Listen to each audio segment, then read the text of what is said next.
आप सोच सकते हैं, एक धर्म के लोग, एक समाज के लोग, एक आस्था को मानने वाले लोगों में एहसास, इत्तेफाक नहीं कि उस हालात को समझौता कर सके। अब हिंदू राष्ट्र बन जाएगा, तब हिंदू राष्ट्र बन जाएगा। हमेशा हमारे जहन में ये होता है कि भाई फला एक राष्ट्र, एक धर्म के लोग हो जाएं तो खुशहाल रहता है राष्ट्र। अभी मैं आपको 3 इस्लामिक राष्ट्रों की मिसाल दूंगा यहाँ पर। पाकिस्तान हिंदुस्तानियों के लिए बल्कि दुनिया के लिए इस्लामिक राष्ट्र माना जाता है। फिल्म आई थी लव गुरु, जिसमें हुमायूं सईद और माहिरा खान की इसमें अदाकारी है। पाकिस्तान में हिंगलाज माता का मंदिर भी है, वहाँ पर लाखों डिवोटीज इस मंदिर में आते हैं। मैं अपनी राय पेश करूंगा, मैं कहूंगा कि इस्लामिक राष्ट्र हो या हिंदू राष्ट्र हो या फिर क्रिश्चियन राष्ट्र हो, ये सारा हमारा अक्स चैनल को सपोर्ट कीजिए।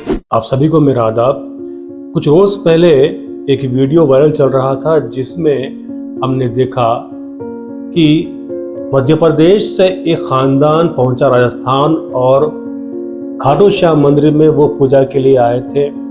और पूजा होने के बाद जैसे बाहर निकले, अचानक बारिश होने लगी और ख्वातीन और मर्द जैसे वो लोग बाहर निकले, बारिश की वजह से उन्होंने कहीं पर शेल्टर चाहा और पास में मौजूद दुकानों में वो लोग जाकर सहारा मांगने लगे और वहाँ पर नोक-झोंक शुरू हो गई दुकानदार में और इन ख्वातीन हज़रात में। तो इसके बाद जिस तरह से उनके बीच मारा मारी हुई, हाथापाई हुई, औरतों ने भी मारा, मर्दों ने भी मारा, लाठियों से मारा, इस तरह से बारिश भी हो रही है और साथ ही साथ मारपीट भी चल रही थी। ये मंजर देखकर बड़ा दुख हुआ कि हमारे हिंदुस्तान में औरतों के साथ ऐसा सलूक होता है। ये देखकर मुझे ख्याल आया, जिस तरह से पिछले 11 साल में हम लगातार सुनते आए हैं कि अब हिंदू राष्ट्र बन जाएगा, तब हिंदू राष्ट्र बन जाएगा, जिस तरह से हमारे ज़राए से हम तक इन बातों को तो पहुंचाया गया, क्या वाकई हिंदू राष्ट्र बन जाएगा? आप ज़रा सोच के देखिए, जिस तरह से ये सियासी बड़बोलापन होता है, किस तरह से लोगों के जहन में डाला जाता है कि फला राष्ट्र बन जाएगा, फला ये बन जाएगा। मैं आपको मिसाल लूंगा 3 इस्लामिक राष्ट्रों की, ना कि हिंदू राष्ट्र बल्कि इस्लामिक राष्ट्रों की बात भी करूंगा मैं, क्योंकि यहाँ पर देखा जाता है कि हमेशा हमारे जहन में ये होता है कि भाई फला एक राष्ट्र, एक धर्म के लोग हो जाएं तो खुशहाल रहता है राष्ट्र। ऐसा बिल्कुल नहीं होता दोस्तों। अभी आपको मिसाल दो इसी घटना की जो अभी आपने देखा है मंदिर के पास लड़ाई वगैरह। आप सोच सकते हैं, एक धर्म के लोग, एक समाज के लोग, एक आस्था को मानने वाले लोगों में इतना भी एहसास, इत्तेफाक नहीं कि उस हालात को समझौता कर सके, आपस में हेल्प कर सकें। तो सोचे इस पैमाने पे ये हाल है तो इतने बड़े देश में किसी एक धर्म का राष्ट्र लेके आना कैसी बात हो सकती है। मेरा मंशा के ये वीडियो बनाने का ये है कि कभी भी एक धर्म के राष्ट्र की जो स्थापना का ख्याल है वो गलत है।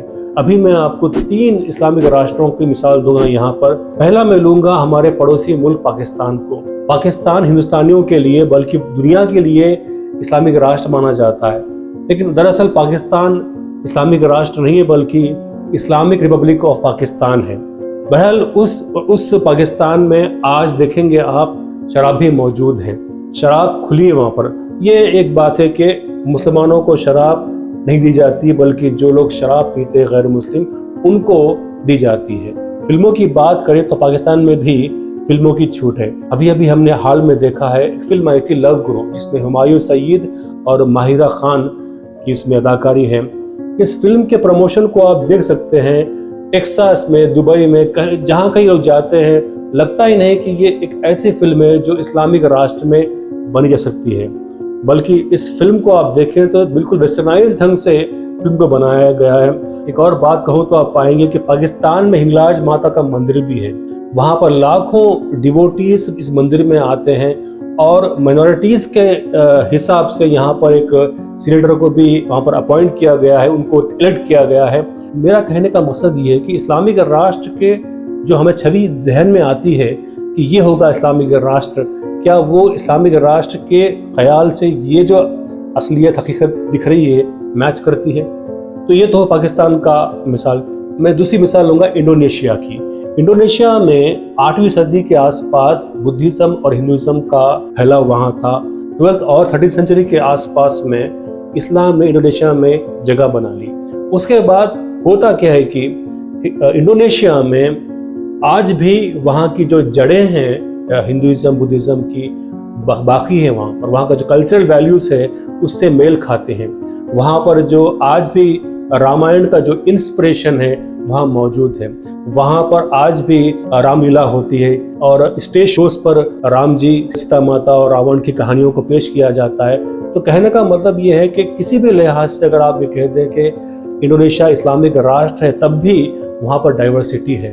तो ये था इंडोनेशिया का मामला। अगर आप तीसरी मिसाल लेंगे सऊदी अरब की, सऊदी अरब में हाल में हमने देखा है वहाँ पर भी फिल्मों को छूट मिल चुकी है।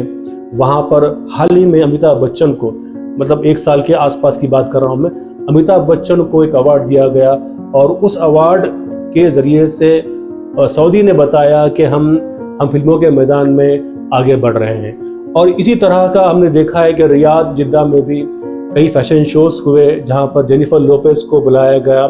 और ये भी हमने पढ़ा है अखबार में कि विदेशी गेस्ट को शराब मिलेगी, यानी जो लोग सऊदी में आएंगे गेस्ट के तौर पर उनको शराब मिलेगी। तो आहिस्ता आहिस्ता सऊदी अरब डेवलपमेंट की राह पर निकल चुका है। ये बात भी सही है कि बहुत लोगों को सऊदी अरब की ये तरक्की पसंद नहीं आ रही, क्योंकि वो एक मुक़द्दस मकाम है और उस मुक़द्दस मकाम पे इस तरह की कार्रवाइयाँ, एक्टिविटीज़ दुनिया के कई मुसलमान पसंद नहीं कर रहे हैं। खैर, हर देश की अपनी अपनी बंदिशें हैं, मजबूरियाँ हैं और कोई भी देश लंबे समय तक कैद में नहीं रह सकता। उसे अपनी मुल्क की इकोनॉमी को बेटर करना होता है और कई मुल्कों के साथ में तालमेल बिठाना होता है। और अभी जो बढ़ते कंपटीशन के हिसाब से कई ममालिक आगे निकल रहे होते हैं, तो उनके साथ बैलेंस करना होता है। खैर, हर मुल्क की अपनी अपनी मजबूरियां हैं। बहरहाल सऊदी अरब का ये मैं बता रहा था। इसमें एक और शामिल बात ये मैं करना चाहूँगा कि सऊदी अरब में ख्वातीनों को जगह मिल रही है। वहाँ पर टीवी शोज़ को आजकल नए मॉडल में पेश किया जा रहा है। हाल ही में हमने देखा ख्वातीन को वहाँ पर लाइसेंस दिया जा रहा है। तो इस तरह की डेवलपमेंट हो रही है। तो ये जो मैं कह रहा हूँ कि ये जो इस्लामिक राष्ट्र का हमें जहन में आता है, क्या उस इस्लामिक राष्ट्र के कॉन्सेप्ट से ये जो सामने दिख रहा है मैच खाता है? नहीं करता है मैच इसमें। तो बात कहने की ये है कि मैं अपनी राय पेश करूँगा। मैं कहूँगा कि इस्लामिक राष्ट्र हो या हिंदू राष्ट्र हो या फिर क्रिश्चियन राष्ट्र हो, ये सारा एक तरह का झांसा है, फरेब है। दरअसल इंसान को इंसान की ज़रूरत पड़ती है। रही बात मज़हबों के फ़रोग की, अपने अपने मज़हब को आप अपनाइए, इसमें कोई पाबंदी नहीं है।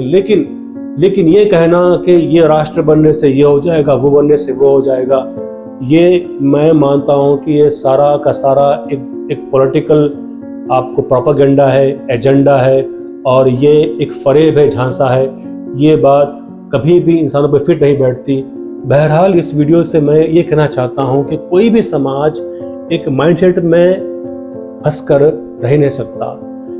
इस दुनिया में समाज से समाज का ताल्लुक़ होना ज़रूरी होता है, वरना क़ैद वाली ज़िंदगी जीना बहुत ही मुश्किल है। इससे नफ़रतें फैल जाती हैं, अफवाहें फैल जाती है, डर फैल जाता है, आपस में इख्तलाफ बढ़ जाते हैं। तो ये नफ़रतों की जहर को बढ़ाने वाले झांसे फरेब हैं, ये चीज़ें मुमकिन नहीं है। हमारा अक्स चैनल को सपोर्ट कीजिए, सब्सक्राइब कीजिए, लोगों तक पहुंचाइए। इंशाल्लाह फिर मिलूँगा।